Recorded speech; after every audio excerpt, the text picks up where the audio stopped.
Hello and welcome back to my vlog, The Adventures of Colonel Daniel Boone, Part 2.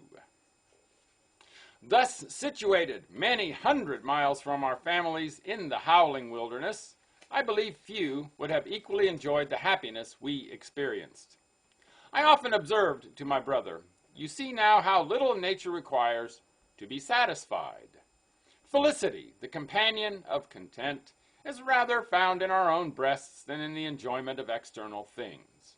And I firmly believe it requires but a little philosophy to make a man happy in whatsoever state he is. This consists in a full resignation to the will of Providence, and a resigned soul finds pleasure in a path strewed with briars and thorns. We continued not in a state of indolence, but hunted every day and prepared a little cottage to defend us from the winter storms.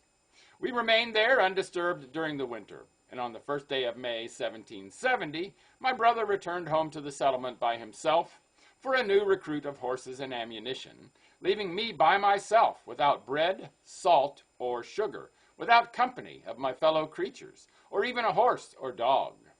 I confess I never before was under greater necessity of exercising philosophy and fortitude.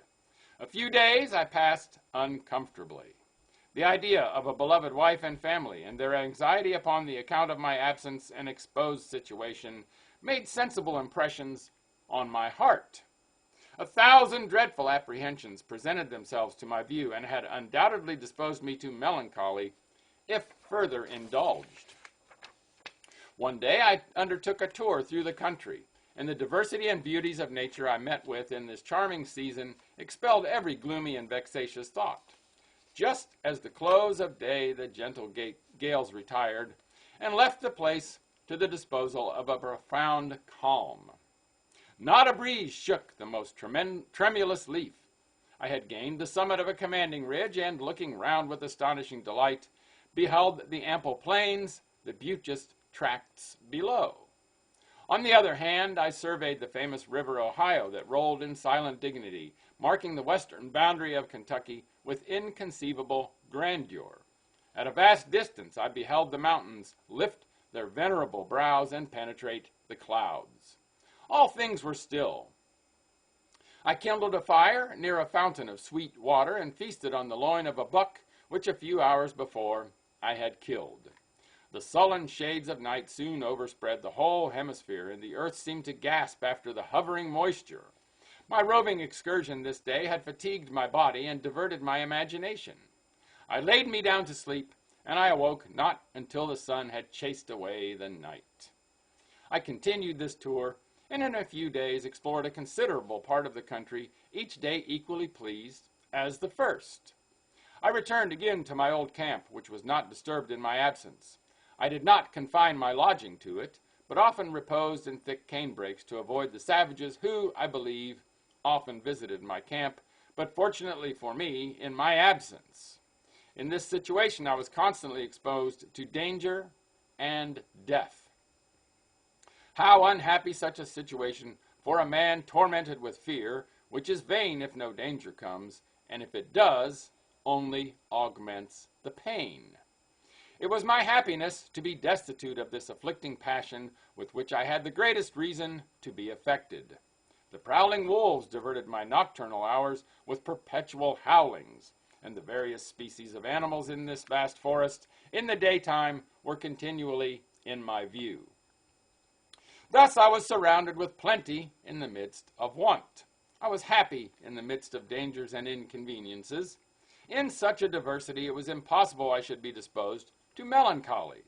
No populous city, with all the varieties of commerce and stately structures, could afford so much pleasure to my mind as the beauties of nature I found here.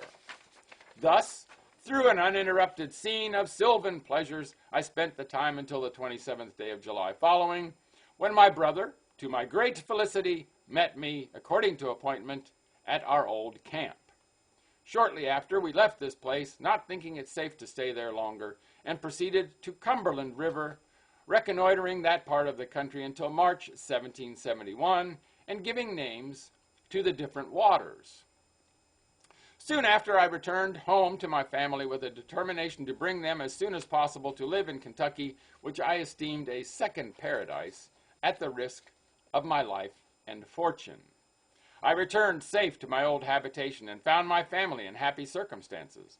I sold my farm on the Yadkin and what goods we could not carry with us, and on the 25th day of September, 1773, bade a farewell to our friends and proceeded on our journey to Kentucky in company with 5 families more and 40 men that joined us in Powell's Valley, which is 150 miles from the now settled parts of Kentucky. This promising beginning was soon overcast with a cloud of adversity, for upon the 10th day of October, the rear of our company was attacked by a number of Indians who killed 6 and wounded 1 man. Of these, my eldest son was one that fell in the action.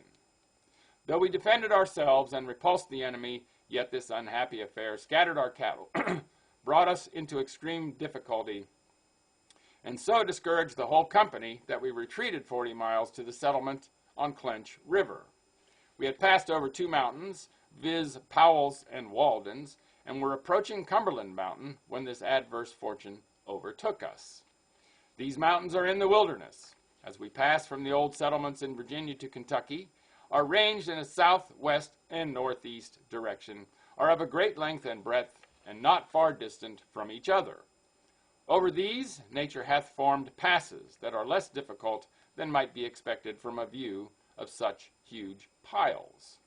The aspect of these cliffs is so wild and horrid that it is impossible to behold them without terror.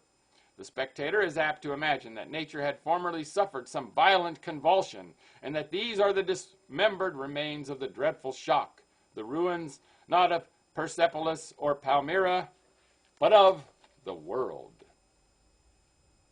Wow. Can't even imagine that. I guess I could if I worked at it hard enough. Make it a great day, and bye for now.